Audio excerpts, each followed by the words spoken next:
welcome to Blog Talk Radio. This is Sound Health Options. I'm your host, Sherry Edwards. Richard is out today, so I'll be coming to you manipulating both boards, so I'm hoping this will work out. We're coming to you from the studios of Sound Health and the Institute of Bioacoustic Biology. They're our sponsor, and specifically today they want us to mention the Nano Voice software that you can download for free from nanovoice.org. The instructions are there too. There's a 2-hour video. This is a personality profiler. The Nano Voice gives you computerized reports based on the sound, the frequencies really, of your voice, and it can provide information for goals, growth, communication style, leadership style. We're going to be doing a special class with the Nano Voice on Tuesday for those of you who want to join us on Happy Hour. We're going to show you how to use a recording to do a vocal print of someone's voice. Sometimes you don't really know what you yourself feel without the oughts and shoulds and maybes. Thank you, George, for putting that in. So this helps you define what's really balancing and harmonic in your life, and you can see it right on the computer report. It takes about 2 minutes to put in 500 inputs, and the computer stops automatically, and then you punch 4 little buttons or 5 little buttons, and it prints out a report for you. When you go download this, there's instructions for Mac users, and don't forget to bop out the little chart. It'll really help you define what you're seeing. It's fun, and it can provide direction for your life as well as look at the integrity and trustworthiness of another speaker. We have a wonderful speaker today just about that very topic. It's Dr. Janice Fletcher, who's written a book titled Wisdom from the Inner Teacher. And you can see it there if you're watching us on our simultaneous broadcast. It has 5 stars, 6 reviews, all 5 stars. Must be a wonderful, wonderful book, and I'll have to admit I have not read it.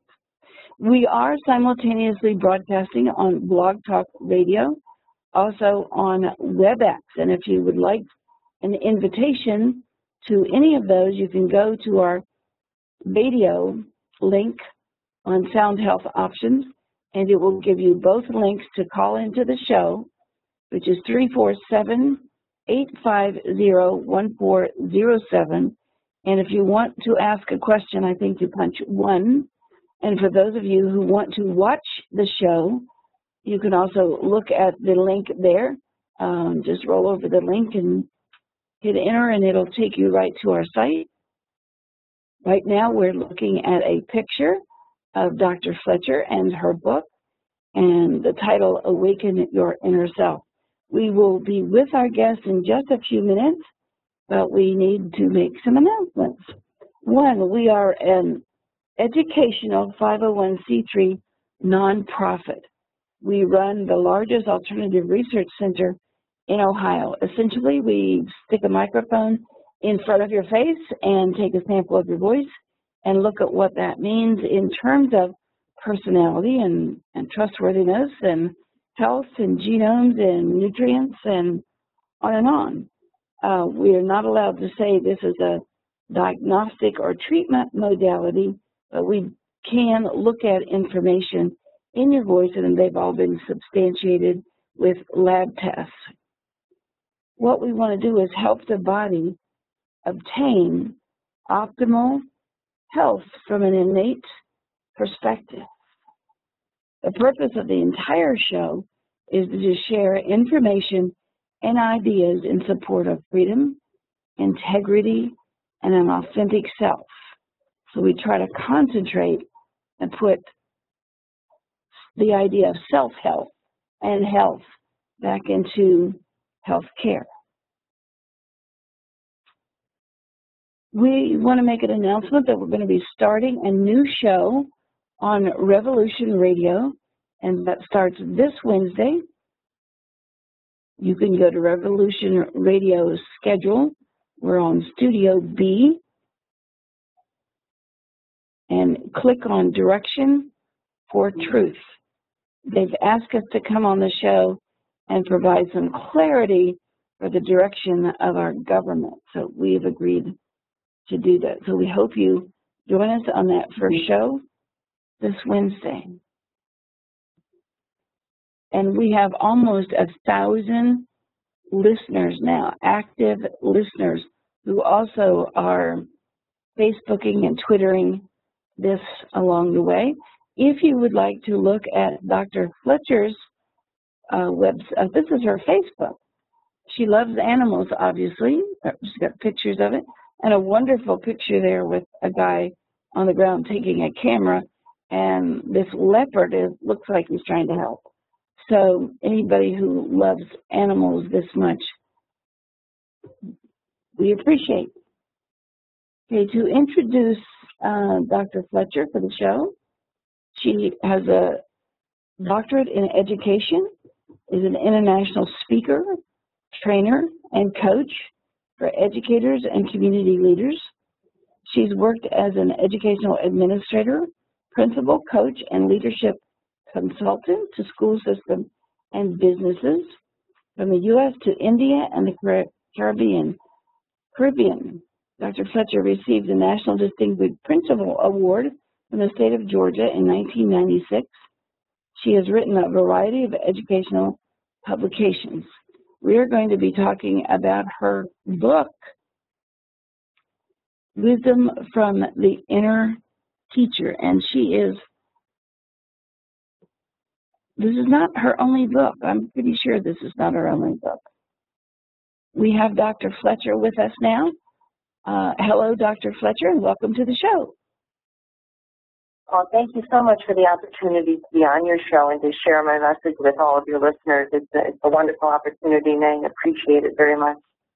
We are going to be looking at your website, so anything that you want to direct us to, please do. We're looking at the one with the aha light bulb on it at the moment, so we can start there with your book. And why did you think this book was needed, and why did you want to write it?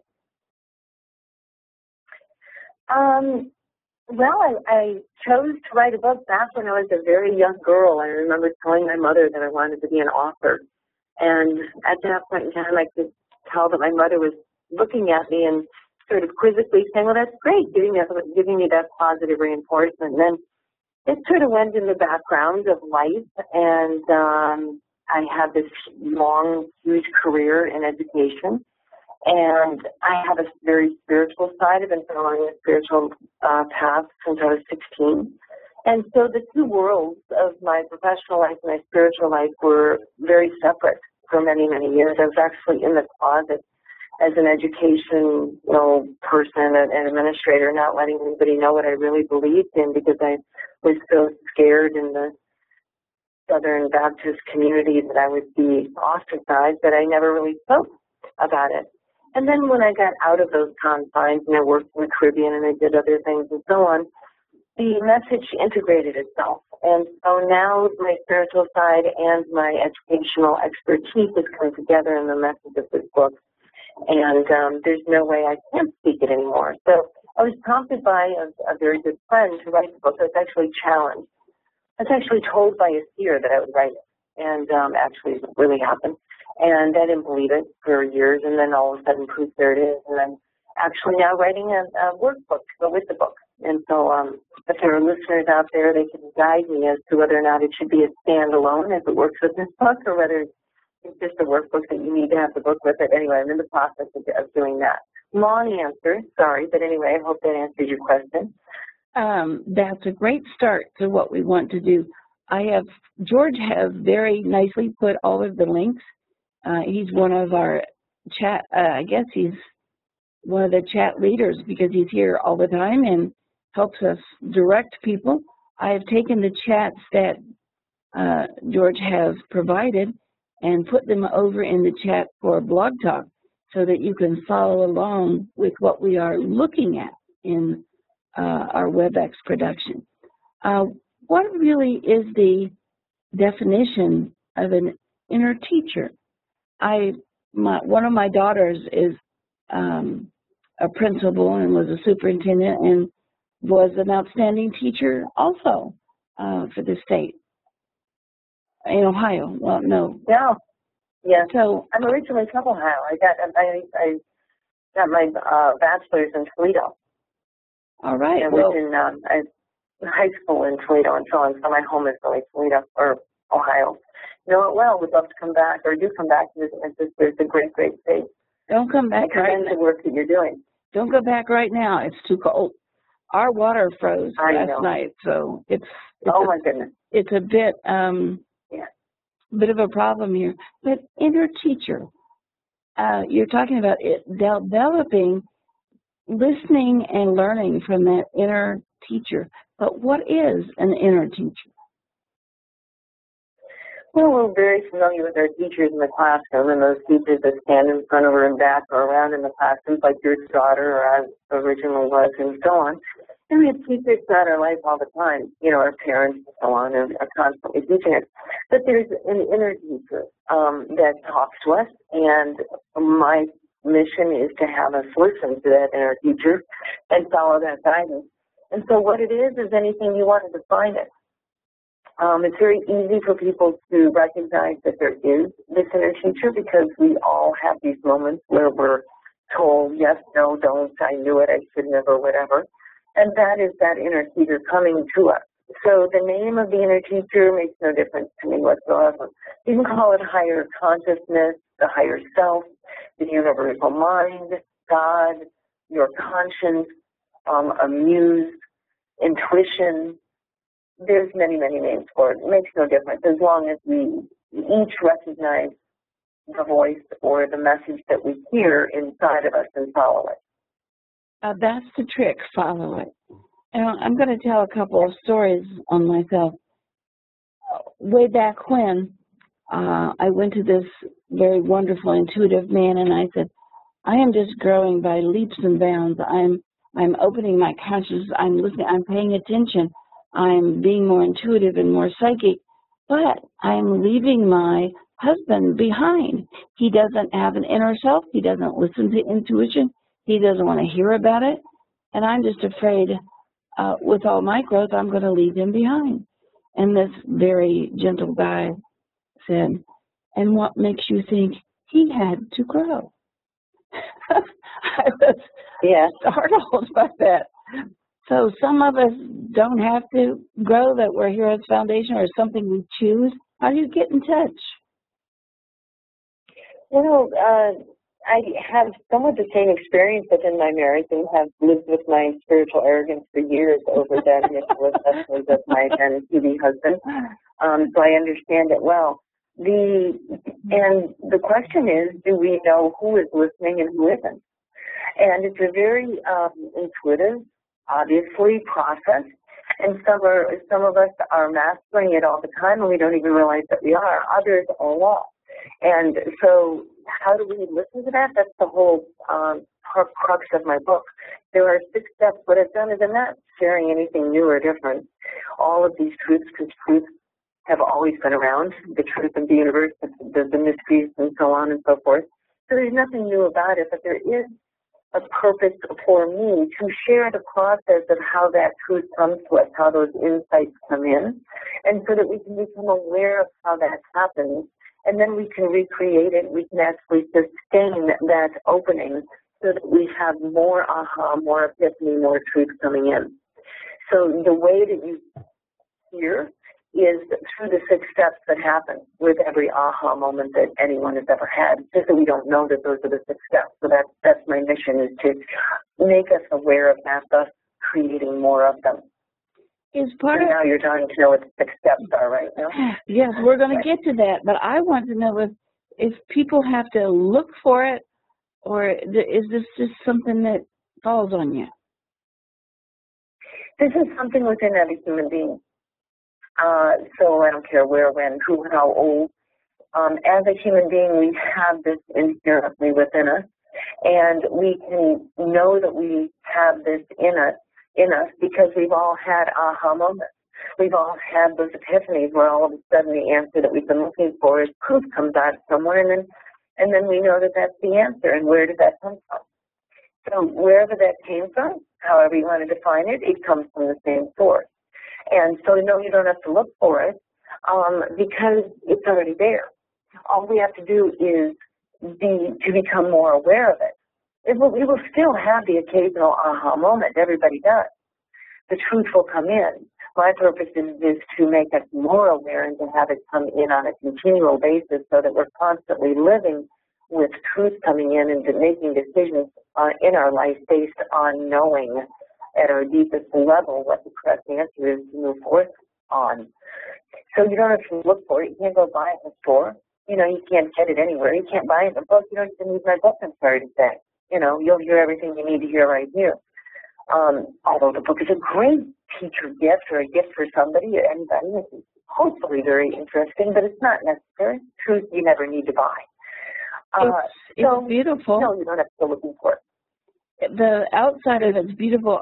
I have to admit I haven't read it because we didn't get it inside or didn't get it in time. I did take a peek and look inside. As with my husband and yours, mine claims he doesn't have those moments and he doesn't need those moments. He just needs logic, and he claims he's never had one. Do you help lead those non-believers, or is this a book for people who want to find the path, or both? Can you tell us a bit about the book and sort of lead us into the 6-step process? Yeah, so the book is written through the experiences of my educational career. It focuses on the 6 steps of how we, in fact, get to these aha moments, and it's repetitive in nature by design, so that as you read each chapter, it will reinforce, as the educator that I am, how the 6 steps happen through the examples of my life. And so the book applies to all, because your husband, everybody does have these moments. We may deny them, we may not recognize them, but they do happen.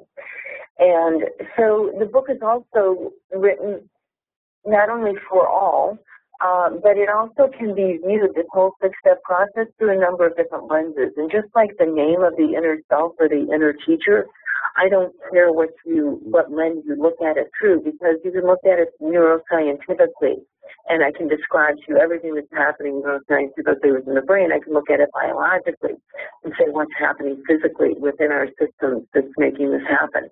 You can look at it spiritually and say, oh, well, this is the steps of how they happen. Or you can look at it psychologically or even philosophically. All of those different lenses are available to look at, whichever one makes you most comfortable in whichever world you live in. So you can deny and say it doesn't have anything to do with spirit, and that's fine. And you can look at the science of it and just look at it that way. So it applies to everybody and all viewpoints.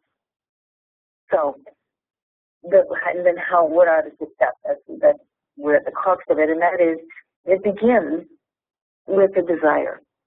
There's something that we're yearning to know, an answer that needs to be solved, a problem that needs a solution. So the desire, the motivation, which is what teachers are always trying to get students, we need to motivate them, right? Well, that desire comes forth, and an aha, an epiphany, truth, whatever you want to call it, will not come true unless it starts with a quest.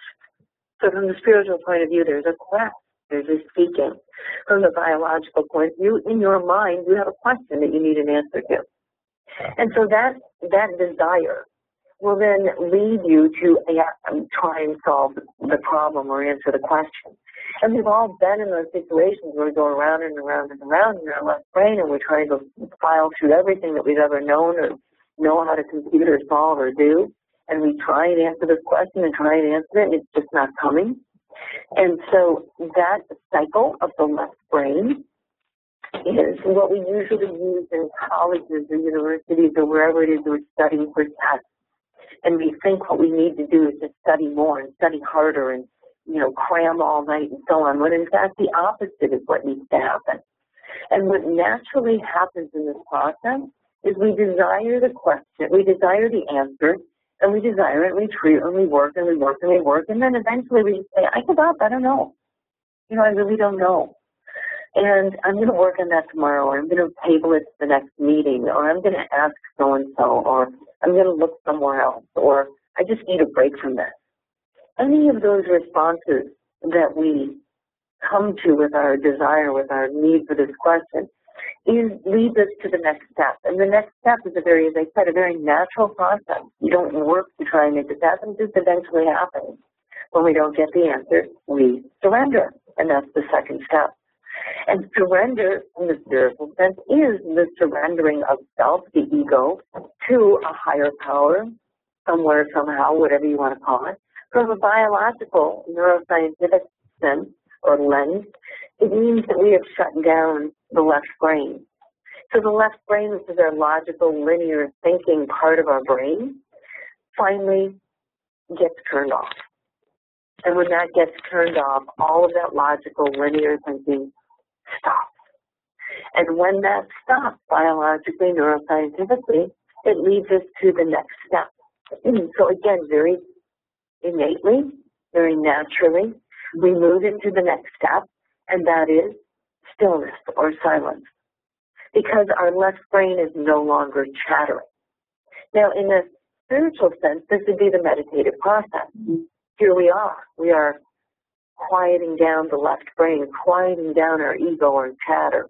And then with that, we are able to then open up to the right brain in the physical or biological sense, or the spiritual sense to the spirit sense, to the spirit side. Now, Einstein, who I think pretty much everybody respects, referred to these two sides of the brain as the left brain being a faithful servant. Now, the left brain is like a computer. It is. It's just a huge computer. And every piece of data and information that we put in it is there, and it can work with all of the information and data that we have put into it. And so it is a faithful servant, and it will respond beautifully with like a faithful servant with whatever question we have, and it will answer to the best of its ability with the information that has been given. Faithful servant. The right side of the brain, Einstein refers to as a sacred gift. Now, the right side of the brain is the side of the brain in which we have whole picture thinking, we visualize things, we think in pictures, we have solutions, we have creative problem solving, higher level thinking skills, and so on. That's where truth, epiphanies, ahas come in. The insights come in through the right brain. So now we are there. We are there with the stillness that is allowing the truth to come to bypass the left brain and to come in to the right brain. So then now we're at the third step. We lead into the next step, which means that now that we have this opening and we have the availability to have the insight come in, we have to listen, or for some people, see. But anyway, we have to be ready to receive and listen for the insight, the information, the problem, the answer, whatever you want to call it. And when we are there receiving this, that's the listening part, which is the fourth step of the process. Now, again, there are those that say, oh, this doesn't happen. Well, we all know that there are times when we have said to ourselves, I knew I shouldn't have gone there. I knew I should have turned left. I knew it. I shouldn't have bought that dress, married this guy, bought this investment. I knew it. Now, what is it inside us that told us whatever it is that we know, that we didn't follow?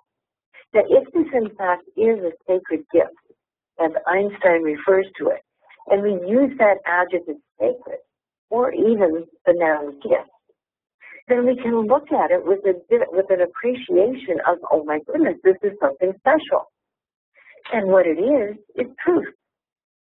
And truth is special, and that is sacred, and that is wisdom, and wisdom and truth are the same thing. Wisdom is much different than knowledge. So when we receive this sacred gift, this truth, then that Einstein says that we get in this way, then that would be to listen to it. Now, when we say, oh, I knew it, what happened was we didn't adhere to. We didn't follow the advice. We didn't take the guidance. We shunned it. We said we don't need it. And we said our ego, our left brain said, I know better. Because sometimes when these insights come in, they aren't logical. Because we're not dealing with logic at this point in time. We're dealing with the magic of spirit or the right side. It has nothing to do with logic. So it might say, you know, oh, don't buy this investment, buy a different thing. That sounds really strange. And it might take a while for us to see that that was the right answer. So if working with ourselves is awareness of the listening, then we have to, you know, really step forth in some trust and try it out. And eventually we will see that that was the right answer. But getting back to the person who says it doesn't happen, when we say, I knew I shouldn't have done it, I knew I should have done it, I knew this, I knew that, that's when it happened. That's how we know that it happened. And so if we are receiving truth, wisdom, a sacred gift that Einstein refers to, then it would be as though not following that advice or that answer is just throwing away a gift. And not only is it a gift, but it's a sacred gift. It's truth you can count on. The other very unique thing about an aha moment is that when the answer pops in, and we'll talk about when it pops in a minute, because that's another unique aspect of it. But when you do get the answer and it pops into your brain, invariably, you can go back through your life and you can see that you say to yourself, that's it. Well, that's the answer. That, of course, that's it. And it is absolutely obvious.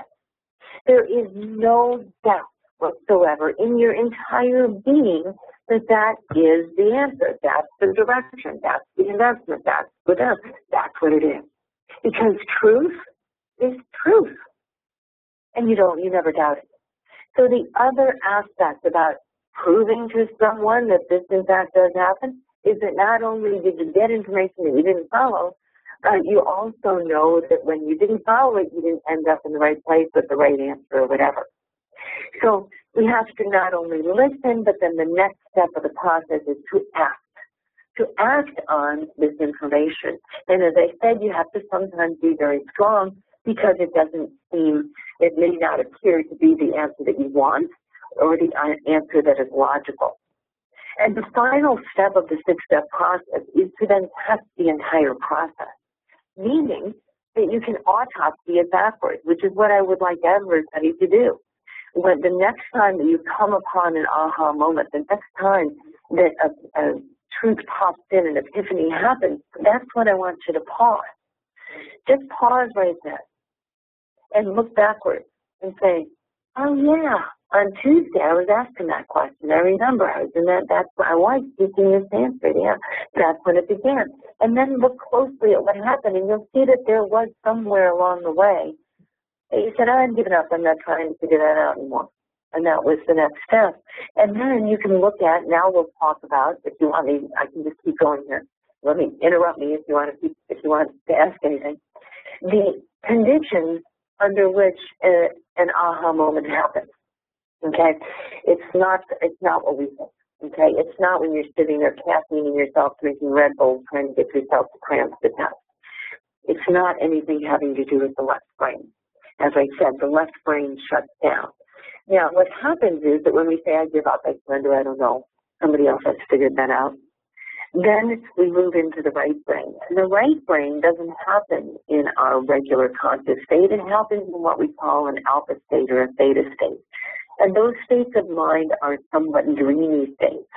Your left brain is not engaged. So we have these states of mind, and we all have them. We just have them in different forms. Some have it when they're meditating. Some have it when they're falling asleep. Some have it when they're waking up. Some people oftentimes get it in the shower. Maybe it's the water, whatever it is, it's in the shower. Maybe it's when you're walking your dog or you're rowing your boat or you're taking a walk or you're then into your exercise, you're on the treadmill and, you're in the flow of whatever. We all have them. And what happens is that the left brain is shut down, the right brain is then open. And that's when we're on the treadmill and we're not trying to figure out the answer, that the answer pops in. Or like what happened with my book. I was never planning on writing an epilogue. you know, I had written the entire book, and it was called For the Love of Learning, Keeping Your Passion Alive. And I went to India, and I was talking to some people there at this place, the spiritual place that I go. And somebody sat down and talked to me, and they said, "Now, what is the name of your book?" And I explained, and they said, "Well, it's not the right name." And I just looked at them like in a flabbergasted, because I just finished writing the entire book, and it was like, "Get out of here! I don't want to hear from you. You know, I just got this done. I worked really hard on getting this done." They said, "It's not the right title." And I said, "Why?" They said, "It's too limiting." This has nothing to do with just teachers. This has to do with everyone. And it has to do with wisdom. Wisdom needs to be in the title. He used to rewrite the book, and I just wanted to slap them. Are you kidding? This is, but I believed the person I was talking to, and so I reluctantly, you know, went on my way, and then the universe conspired to help me, you know, rewrite the entire book and so on. So I finished it again for the second time, and there I was, done, poof, went to bed. Now, my husband is a writer. He's a very, very good writer, and he's very professional and deserves to be published much more than I do. Anyway, I read his writings, and he reads mine, and he's a really tough editor. Good. I mean, I would never not have him edit something I've written, but it's not fun. You know, he's just painfully strict and very good. So anyway, I left the pages out. What happened, that's no story. What happened was I went to sleep, the book was done. I woke up at like 2:56 or something. It's the epilogue of my book. It's actually written verbatim. And I couldn't go back to sleep, and I rolled back and forth. And finally I just got up and sat down at my computer, half asleep, and sat there and wrote whatever pages there are, 3 or 4, not many. And then left the pages out for my husband to read in the morning. He read them. And first time in my life, he said to me, "Perfect. Nothing needs to be changed. It's very well done." I said, "You're kidding. Nothing needs to be changed." He said, "No, it's great. Leave it the way it is." And I just looked at him, stunned. And then it hit me. What happened was the author of this message had to have the finale, had to actually live the experience of the message to make it totally authentic. And so that's how the epilogue of the book came forth, is that I sat down half asleep in the middle of the night and cranked it out. And the message is all about acting and doing and taking the message and going forth with it, you know, having the owl fly and so on.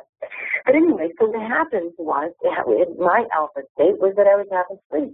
And this is oftentimes why people have to keep a notepad by their bed, because in the alpha state is when the truth and the insights and the solutions come in. Now, we can think about people like corporation of Google, right? They're pretty much running the world right now. Well, a couple things on this.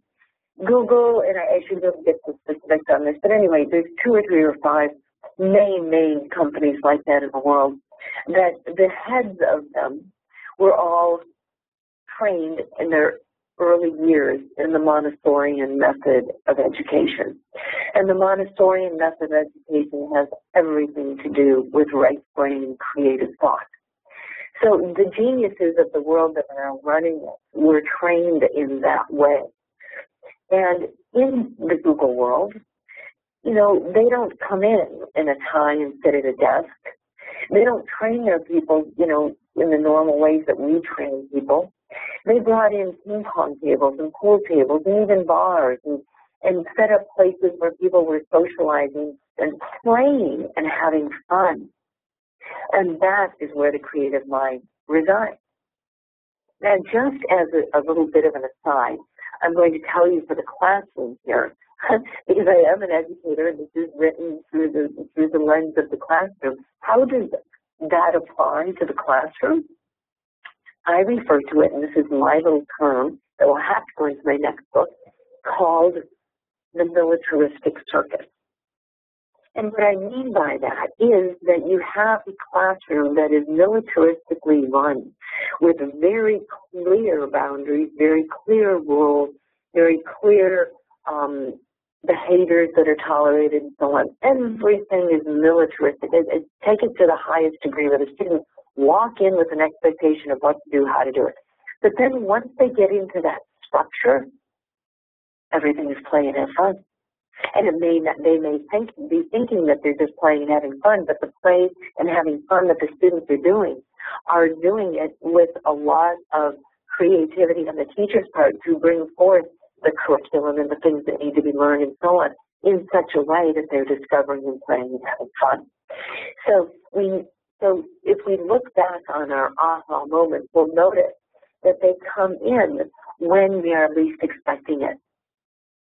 Now, another thing you may ask yourself is, can you demand one? Can you have one? Can you say, well, I'm going to go have an aha moment? As I said before, you can't go buy it in the store. You can't even buy it in a book, not even mine. It's an experience. It's an awareness. And my book will help you, everything that I said here, to make you aware of it. And the simple awareness that we have just done on this radio interview, anybody who has been listening has already increased their awareness. It's like buying a red car and all of a sudden all you see is red cars. I promise you, you will go forth from this hour-long interview and you will be noting when these insights pop in. And you'll be noting when you're in the left brain, cyclical, frantic, frustrated, trying to solve an answer, a problem or so on. And no, the answer is we cannot demand an aha moment, and we can't schedule one to come in. It's a sacred gift. And any gift is not a gift if you're demanding it or expecting it. A gift is a gift because it just comes. And so what we can do, though, however, is we can, as Socrates said, know thyself. What does know thyself mean? I literally mean that we have to self-reflect, and it's a very fun game to play with oneself, as to how and when we are in our alpha state, and to recognize where we are. Now, you can't really even create those. What you have to do is review and think, why is it that I like to walk the dog so much? Why is it that I really like it when my husband leaves town and I have alone time? Why is it that when I get on the Stairmaster that, I have so many creative thoughts? We have to self-reflect and see where it is in our life that we have allowed ourselves, or our physical and mental and spiritual being has forced ourselves into a space where we're sitting in the hammock or we're not distracted. Maybe it's when I'm cutting the grass and nobody bothers me. I don't have to think about anything else. Nobody's going to be calling on the phone. I'm just one thing after another. It's very repetitive. It's very quiet. And so what we can do is we can know thyself enough to know where we fit into our alpha state. And then what we can do is we can allow ourselves to have those conditions. In the classroom, I would ask the teacher when the student pops up and says, I know, I got it, got the answer, yay, that's it. Then the teacher pauses and says, well, let's just look for a minute where you are. Well, Joey, it looks like you really need to be working in a group of people to get an answer and to help discuss it and then discover it. Or, Lucy, you really need to be by yourself in a corner. You need to hear it 4 times, Joey, and then the other person needs to see it in pictures and so on. And whatever it is, those are the conditions that particular person needs to have that moment come in. So once we look at the conditions of our life and we can see how we pick, how we think, how we learn, then we can put those conditions in place.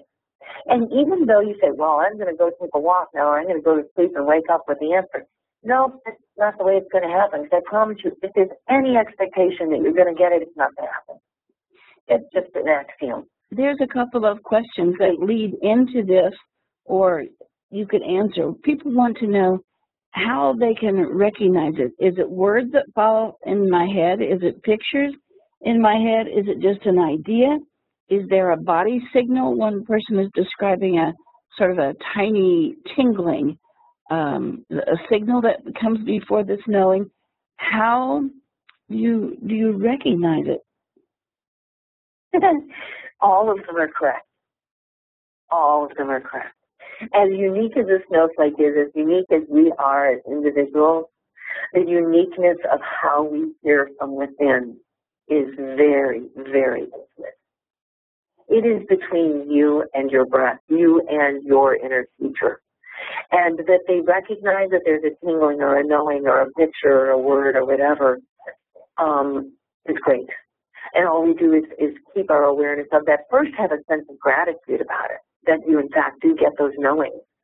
And we can call it anything. Some people do. They actually get a flash. A friend of mine was trying to decide if she should retire at age 52, and she went to her spiritual teacher and asked for an interview, which is a very rare occurrence, and you don't want to waste that opportunity, and it was sort of a very worldly question that she was going to ask of him, but she was kind of on her way. It was that important, she couldn't figure it out, she couldn't figure it out, right? And so she was just going to ask him, and on her way to the interview, there was a guy sitting there with his newspaper, and the headline said "Retired at 52." There was something about that in the headline. She glanced at the headline and said, "Poof, that was that," and she canceled the interview and got her answer. My husband always gets answers and through music.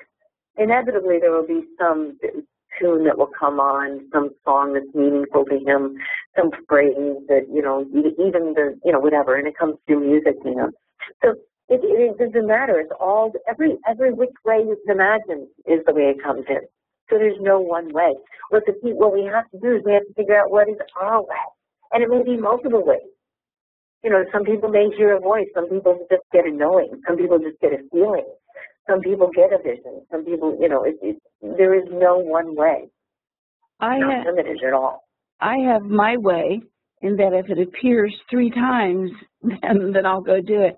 And one of them, not too long ago, was, "Sherry, go to this little town and park right here in this space." And that was just too weird, and I just refused it. And then it came back again. "Well, I do need to get something in that building right near there. Maybe I'll go if that parking space is open. I'll get in it." And I'm supposed to go there at noon on this day. And it just seemed like a really dumb thing to do, but I did it anyway.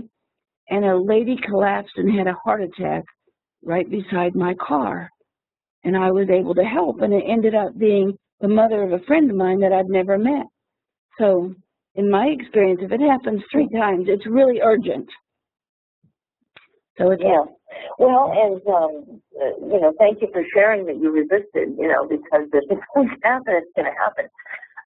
So the more we become aware of when the urgings, the knowings, the answers come in, and then we follow them, it is a leap of faith. It is a leap of faith to go and do what it is your goal, and play this game with yourself and find out, yes, that was true, and look how that happened. Look how the synchronicity, the God wink, or whatever came through, and you can see how it connected.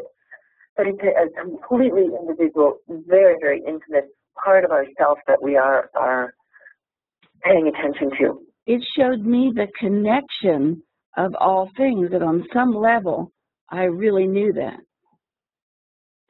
There's another question. Of course, yeah. There's another question here. Somebody is asking, would you repeat the 6 steps like with a 1-word reminder? Sure, yeah. The first one is desire. The second one is surrender. The next is to listen. The next is to act. And then to test. What have I missed? Wait. Desire, listen. Desire, surrender, listen, or be still. Okay, the third is be still. So first is desire, second is to surrender, third is the stillness of the mind. Okay, desire, surrender, stillness. Then we listen. And once we listen, then we act on it. And then we can test the entire process.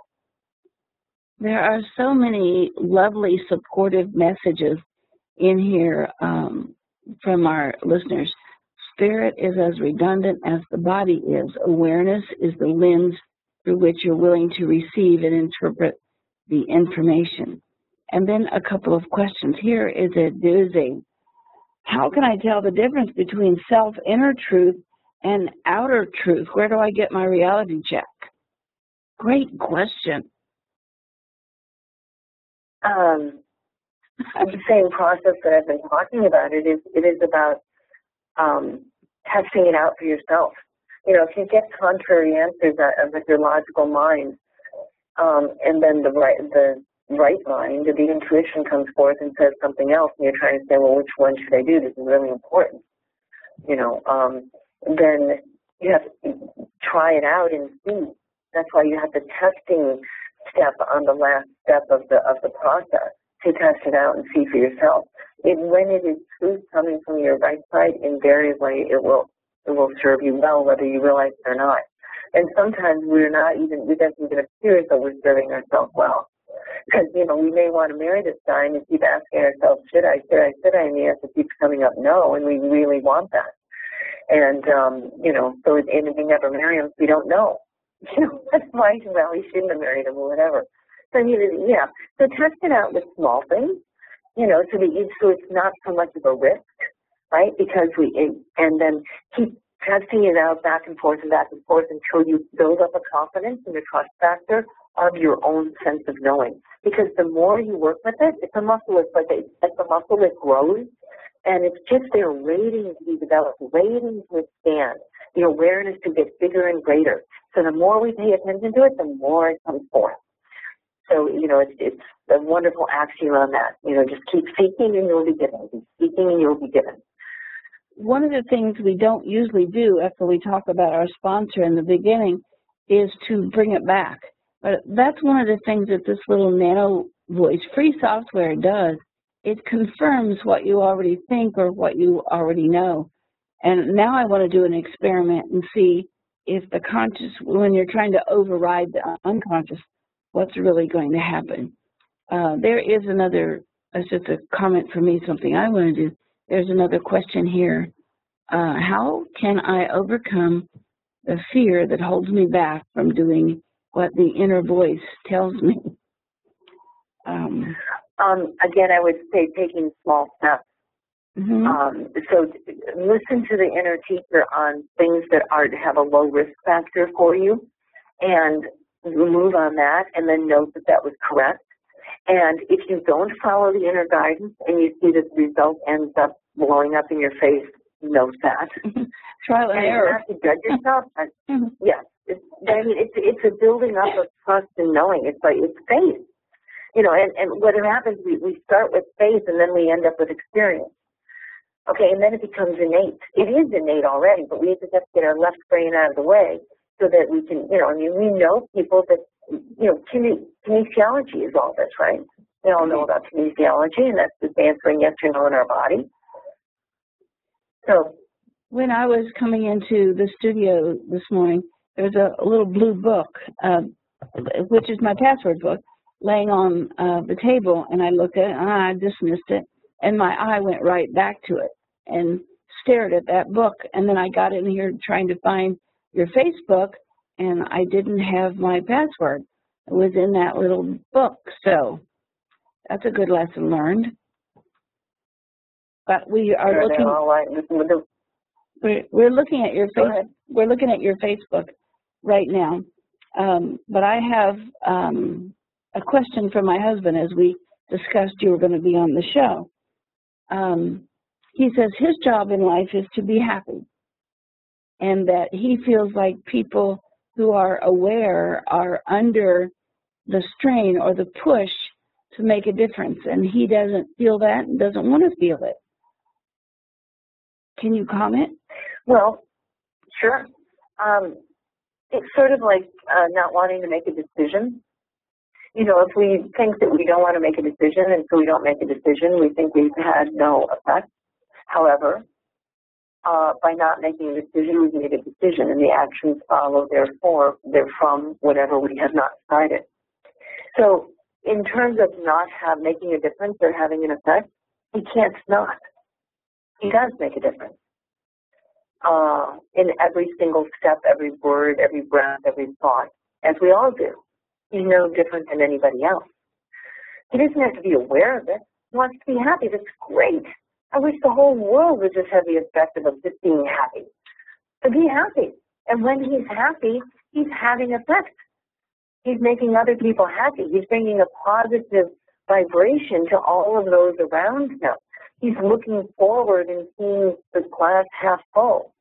So yeah, just be happy. He doesn't have to do anything more than that. But I mean, he doesn't have to acknowledge that he's having an effect, but he is. I have a whole entire chapter in my book called The Influence. And it's about a teacher and the teacher's influence in the classroom. And the first thing that it says is that you can't not have an influence. You can't go in there or anywhere and not have an influence. And you can just stand in the room and think you're not doing anything, but your thoughts, whatever they are, negative or happy, as your husband are having a vibrational effect. So we all have our effects, good, bad, or indifferent. And because his is happy, that's great. I thank him for being happy. Yeah, that's all he has to do, just continue being happy. I asked him how he could justify that by seeing the world. And he said he has seen people who are very unaware of the world. And we have an autistic granddaughter, did. We've reversed that now. But he said she was very happy, but she was not aware. So where do you tell the difference of what's okay and what isn't? Are those folks happy and that's blissful and wonderful? And I said to him, well, you can't get in her mind because you don't know if she's intuitive or not. You couldn't get in her mind at the moment. I guess we're all playing our roles. We're all playing our roles, and we've all, as somebody was talking about these Staic records, and that they're like a DVD that you pick up and go in, and then you take all the players that go along with you in that lifetime. We're all playing our roles in this particular place and time, and we have our purpose of what we're doing and how we're walking through our life and so on. And so, I think about Uncle Brandon, the autistic, wonderful person who is in charge of making humane slaughterhouses. And, that was her obsession and her compulsion and her gift that allowed animals to be killed in a humane way. And was she happy? I don't know. She had her purpose. She was doing a sacred duty as far as I could see. It's quite obvious how God puts these people on earth in the condition and place where they are.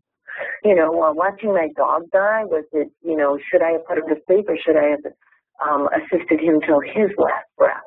I chose to let him choose when he wanted to die. And what happened in that last month? What kind of closeness happened between my husband and I, and what kind of gift did we have upon his departure? And that was his role. Part of his role for us was to bring that sacredness, that communion between my husband and I, as our baby left us. So everything has its purpose and its design, and to judge whether it's good or bad or right or wrong, it isn't. It just is. And the most important thing is what your husband is doing, and that is staying happy. That's the best thing that we can do for ourselves. Out of all the things that we do, is to just stay happy and have a positive attitude about it all, knowing that it is all divine. And the small difference we can make, or the big difference we can make, is with our positive input. Positive to get positive.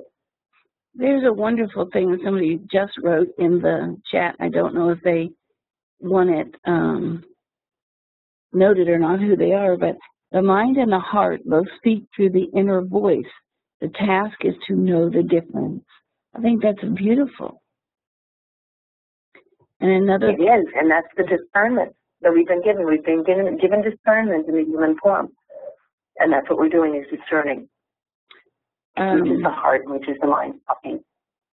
There is another thing here that fear, F-E-A-R, false evidence appearing real. And I guess the task is to be able to know the difference. One person wants to know, did you have to do anything to bring your husband around? You said he started out not believing in esoteric. No. He just... actually, I tried, and it took me a while to get humble enough to realize. I lived with spiritual arrogance for a long time, thinking that I was evolved and he wasn't, and I was evolved. And then I recognized, when I really started looking at things, that given a situation that he demonstrated more patience and more tolerance and more forgiveness, not actually more forgiveness, I will take credit for that one, but I mean, he was much more divine in so many aspects than I was. And just simply because I was delving into the world of spirit and all this other stuff, I was like, oh my goodness. And I wrote a whole discourse called, and I gave it nationally, called Spiritual Arrogance. And there is probably no greater sin than that, I think, is to have spiritual arrogance. Because who are we to judge? Who are we to know what another person's heart is? And my husband was a great, great teacher of that to me. Well, doesn't do anything to bring him around. I think my husband is happy the way he is. I think And sometimes he just doesn't recognize how intuitive he is, because he really is. One person's asking, could part of this be what's coming through my flow through writing? Automatic. Absolutely. Yeah. Automatic writing, yes, for sure. That's a very, very, very key to it. I mean, I was probably automatic writing when I was doing the epilogue of the book, you know what I mean? But if somebody does that in a very routine way, yes, or, you know, painting or whatever, I mean, the creative people, right? Creative people and athletes are expert in this. Like, we're going to be watching the Olympics soon, right? And what we're going to see are athletes who have zoned in. They've gotten into the Zen moment of their athleticism, and they've replayed over and over and over what and how they need to do it. And they will go into that zone, that absolute alpha state of mind, to be able to succeed in their athleticism. So all of those things are being in the zone, and there's a whole chapter of the book called that, you know, being in the Zen. We are going to zone moments. We're going to go back and look at your book again. Well, I had this question all here, and now it's totally gone. Oh, what do you do when somebody else has a very different opinion of what you have? And they use the example of some people love Obama, some people hate Obama. And when you're in that conversation, how do you find a place of peace? Silence. Just don't respond? Silence. Well, you know, what is an argument worth? You know, it doesn't matter. Everybody's allowed their opinion. You know, I mean, especially political or religious things, it's like, you know, you're allowed your opinion and have your opinion. And most people are very, very strong in those opinions, so why is it necessary to try and change anybody? Again, if I need to change you, then I'm saying you're wrong, right? And so to argue with you or to say this is my point of view or whatever, but, you know, silence is, you know, we speak less, eat less, think less. And there's a lot of things that we say that we don't really need to say. The most gracious thing that we can do to be truly gracious in this situation is to allow the other person to speak. It's not going to change our opinion, right? And that doesn't matter. It's you know, it's the ego that's popping up and saying, listen to me, this is the way it is, and this is what's right, and this is what's wrong. The thunder of silence. The thunder of silence, one of our chat people are saying. The thunder of silence. We are nearly out of time. Let people know where they can get your book, how you would like them to get in touch with you if that's an issue for you, how they could get you to come to your city and do a conference if you do that. How can they connect with you? Oh, the easiest way is my website, which is janicefletcher.com. That's JANICE. Fletcher, FLETCHER, just janicefletcher.com, and there's more information than you ever wanted to know about me on there, I would imagine, the way that you can email me and so on. And I do trainings of all sorts. My 6-step process and the message of the owl, which is my icon, optimal wisdom learning, because once we reach into the state of understanding how the ahas come about and we're aware of them, then we are learning optimally, and it doesn't matter where we are, what we're doing, it's everyone. And so that's why optimal wisdom learning is my icon. And so the message of that comes through whether I'm speaking to business people and they're trying to figure out how to make wise decisions, or, you know, any group. I've always been that the inspiration of me has always come true. No matter where I've been assigned in this life, I've always been told that the inspiration comes through. So this is the message that I have been given to share, and it will come through any training that you want me to give or keynote or workshop or whatever. And I'm open and creative, and I teach yoga as well, and so that I'm flexible in my mind as well as my body to be able to adhere to whatever you might need and make it very custom designed for you. It's janicefletcher.com. We have it up for people who are with us on WebEx. I love the picture of you and the owl, and on the lower left-hand side, events calendar, so they can stay in touch with you. Thank you, Dr. Fletcher. People have been very responsive to what you have to say. We need. Thank you very much, and thank you to the audience for listening and taking your precious time to hear the message. And I will challenge you to please take it one step further, and that is to pay attention. Just be more aware of when those epiphanies come through, and then pause for a minute and look at those steps and see how they happen. And you will therefore create a superhighway between your left and right brain rather than a rickety road. Very good advice. We will have you back if you want to come back and visit us again. That is great. We have a couple of announcements. We want to let you know we're having a new show, Direction for Truth, starts next Wednesday on Revolution Radio. Just go to Schedule B. Also on this Tuesday evening, Happy Hour. You can go to our site and look at Happy Hour. I'm trying to find the off button here. And be with us as we teach people to use the little nano voice to confirm their own information and that of others. Thank you again, Dr. Fletcher. Thank all of you on chat room. We loved it, and we'll talk to you later. Thank you for using Blog Talk Radio. Goodbye.